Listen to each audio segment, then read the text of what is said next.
When a legionnaire joined the Roman army, he worked for almost 25 years.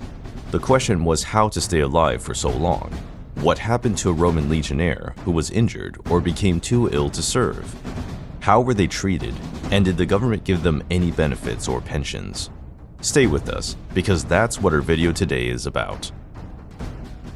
Concerned about the health and well-being of his soldiers, Emperor Augustus was the first to establish medical units for his army.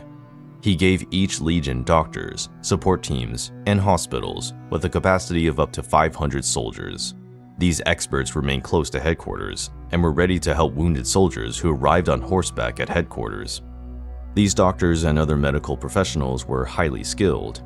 They could save up to 70% of the wounded and make the army function better. But what would happen if doctors did not know if a soldier could resume his duty? During the Republic, the laws of Appuleius Saturninus and Lucius Flavius ensured that soldiers who had conquered land in battle could keep it when they retired. For example, Caesar's soldiers who took Gaul kept their land there, but they seldom got any kind of cash benefit until the Emperor Augustus devised benefits for retired or disabled soldiers. Augustus created a huge pension fund worth 170 million sesterces, to which allies and imperial cities donated money. Sometime later, to ensure that all soldiers received this benefit, 5% inherent taxes and 1% on goods sold at auction were instituted to pay into a fund for the soldiers. 3 military prefects were responsible for it. This is how the scheme worked. After 25 years of service, a soldier would receive 12,000 sesterces or 3,000 denarii, about 20,000 USD.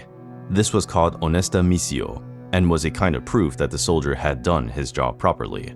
But depending on the rank, these amounts could be much higher. For example, a centurion could receive up to 600,000 sesterces. But the situation was a little different for the disabled soldier. For his good work, he would receive the missio causaria, different from the honesta missio, proving that he had performed honorably. The disabled soldier would receive a different amount. If he had served for 12 years and then got injured, he would get 50% of what a normal retired soldier would, which in this case would be 1,500 denarii. But it is important to note that the soldier had to be examined by 3 doctors to get this benefit. If it was proven that he was disabled, the missio causaria would give him enough money to live for the rest of his life in peace.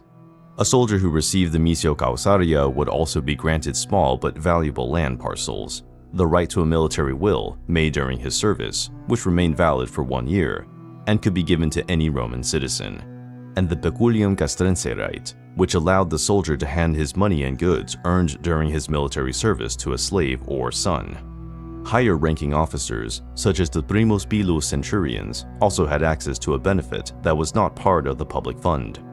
It was a sort of private scheme managed by brokers for certain companies, giving these military personnel large amounts of money each year. A commander could also call a retired soldier back into service who had performed greatly in the army to serve as a member of the evocati, the best of the Roman veterans. Depending on the soldier's intelligence and education, he would work in administrative roles if he was incapacitated. This meant that, even if the soldier had serious physical problems, he still couldn't help the Roman army. Oddly, although the Romans lived in a society that seems ancient and not that civilized by today's standards, they knew long ago how important it was to take care of their brave soldiers, who risked their lives for Rome for many years. If you enjoyed this video, don't forget to subscribe to the channel, like it, and share the video with your friends.